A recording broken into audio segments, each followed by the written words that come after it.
So now we are here with the organizer himself, Mr. Yuvraj Malik, the organizer of book fair. Sir बहुत ही अच्छा book fair है, यहाँ पे हम देख रहे हैं 3 दिनों से 4 दिनों से चल रहा है, बहुत अच्छी भीड़ है एंड लोगों का काफ़ी पॉजिटिव रिस्पांस आ रहा है. तो सर फर्स्ट ऑफ ऑल हमें प्लीज़ ये बताइए कि इस बुक फेयर को लॉन्च करने के पीछे आइडियोलॉजी या विजन या फिर कोर ऑब्जेक्टिव क्या था? देखिए, बुक फेयर का विजन तो यही है कि हम देश को एक रीडिंग सोसाइटी बनाएं, जनरेशंस को पढ़ने के नज़दीक लाएं ताकि वो अच्छे नागरिक बने.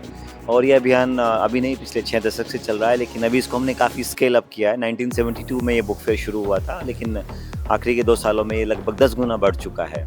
आप देख पाएंगे 1000 से ज़्यादा पब्लिशर, 3000 से ज़्यादा स्टॉल यहाँ पर हैं, 35 कंट्रीज़ का पार्टिसिपेशन है.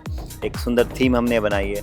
सो ओवरऑल जो इसका विजन है वो यही है कि बच्चों को या युवा पीढ़ी को या समाज को हम ज़्यादा से ज़्यादा साहित्यिक ऑप्शन दें, उनको बुक्स अवेलेबल कराएं और एक रीडिंग कल्चर कंट्री में पैदा करें ताकि हम एक अच्छी वेल नॉलेज इकोनॉमी को तैयार कर सकें.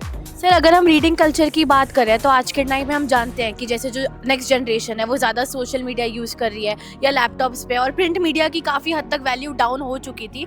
बट अब जैसे आप ये रीडिंग कल्चर ला रहे हो तो आपको क्या लगता है ये एक तरीके से बून में चल रही है? Is it getting a boon और a bane first of all? And secondly sir ये जो कल्चर हम आ रहे हैं या कोशिश कर रहे हैं इससे किस लेवल का इम्पैक्ट पड़ सकता है? बिकॉज आज के टाइम पे हर कोई रीड नहीं करता, तो हम इसको कैसे और ज़्यादा प्रमोट कर सकते हैं? बिल्कुल, आपने सही कहा, लेकिन अगर आप बाहर जाके भीड़ देखेंगे, पाठकों की कतारें देखेंगे, लाइन में लगकर लोग किताबें खरीद रहे हैं, तो मुझे लगता है कि रीडिंग हैबिट का जो डिक्लाइन आया था वो अब पॉजिटिव कर्व की तरफ जा रहा है और लोग रीडिंग हैबिट्स को डाइवर्सिफाई कर रहे हैं. मॉडर्न जनरेशन है, जेन ज़ी जिनको हम कहते हैं, वो ज़्यादा ई रीडिंग करते हैं, वो मोबाइल ऐप और लैपटॉप के माध्यम से ज़्यादा पढ़ते हैं. लेकिन अभी भी पाठकों की संख्या बढ़ती जा रही है और पिछले जो 5-6 दिनों में हमने देखा नंबर ऑफ़ पीपल जो फुटफॉल है वो भी और सेल्स भी काफ़ी ज़्यादा कई गुना बढ़े हैं. इसके अलावा केवल यहीं तक ही नहीं, हम देश के बाकी हिस्सों में भी इसी तरह के पुस्तक मेले लेकर जा रहे हैं. जहाँ पुस्तक मेले नहीं हो रहे हैं वहाँ हम बसों के माध्यम से बुक ऑन व्हील लेकर जा रहे हैं. आइडिया है कि हम क्वालिटी बुक्स गांव-गांव तक हर हाथ में पहुँचाएँ. हर हाथ में एक किताब हो तो तभी देश आगे बढ़ेगा. बिल्कुल सही कहा आपने. तो अगर अभी जस्ट आपने मेंशन किया ई रीडर्स के बारे में, तो सर अगर already e reading platforms available है तो बुक्स की हैंड में जो हाथ में हम पकड़ के वो जो फीलिंग आती थी हमें स्टार्टिंग में, वो लोग कहते हैं कि बुक्स की एक अलग ऑरा होती है, एक अलग सेंट होता है, उसको महसूस करने के लिए हम इस चीज़ को प्रमोट कर रहे हैं. तो उसके लिए आप एक कैमरा पे कोई प्रमोशनल मैसेज ज़रूर बताइए और हमें ये भी बताइए कि क्या वैल्यू है एक किताब के हाथ में होने की?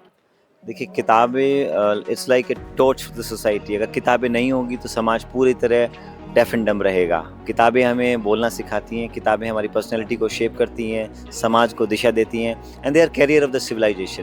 तो ऐसा कोई भी व्यक्ति नहीं है जीवन में जिसने किताबों के बगैर शिखर को हासिल किया हो, चाहे वो सबसे रिच व्यक्ति हो या सबसे पावरफुल व्यक्ति हो या सबसे शीर्ष पद पर बैठा व्यक्ति हो. उनमें एक हैबिट आपको कॉमन मिलेगी, वो है रीडिंग हैबिट.